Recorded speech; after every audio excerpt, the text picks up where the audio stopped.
The statistics from over the last 18 months or so, which we just got our 2021 statistics finally hammered out. Let's talk about initial infection vectors. When we are looking at the top ways that attackers were getting into networks, were getting that initial foothold that would allow them to expand and do something heinous like detonate ransomware or steal data or something like that. This is really how they were getting in, and this is coming from the Mandiant report specifically. 37% of the large-scale cyber incidents that Mandiant reported on specifically were the initial result of an exploit somewhere in this system. So either a firewall VPN exploit, software exploit, something along those lines. And we're seeing this as a much more relied upon tactic for adversaries out there, as they are a lot harder to defend against. We'll talk about why that is here when we start talking about our 0 days.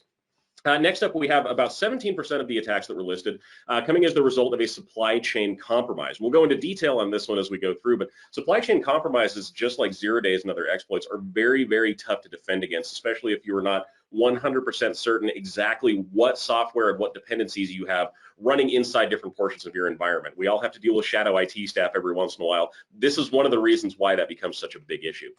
Next up, we have 14% coming through from a prior compromise. So this is a network that was impacted by a cybersecurity incident at one point, and either the doors weren't all closed, something was left over inside the network, or they had data stolen that was then returned for a second round of extortion from a cyber criminal group. It does happen somewhat frequently.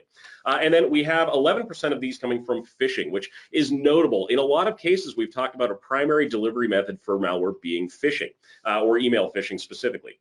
And we're seeing a trend away from that, and there are reasons behind that, which we'll, again, get into a little bit more detail with. But needless to say, the older methods of defending a network, the more tried and true methods of stopping spam emails and malicious documents from getting through, are becoming less effective as adversaries make this switch away from the more traditional means of network entry into these new, more difficult to defend against kind of attacks. Ransomware is one of the top threats in the landscape right now.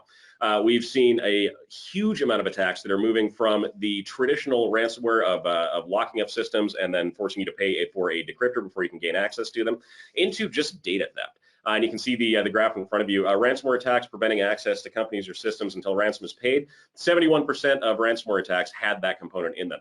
50% had a privacy breach, so that was the loss or theft of personal data.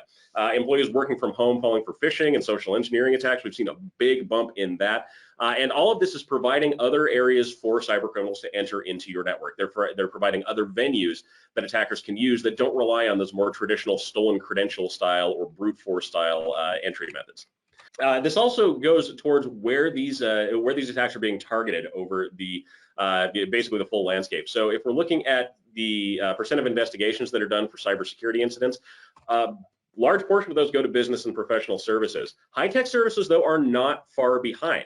And high-tech services are where a lot of these supply chain incidents actually originate from. If we're talking about, again, remote management software or remote access software, something like that that can be hit with a potential bug that is in use by a large number of different organizations, then we will likely see something like this.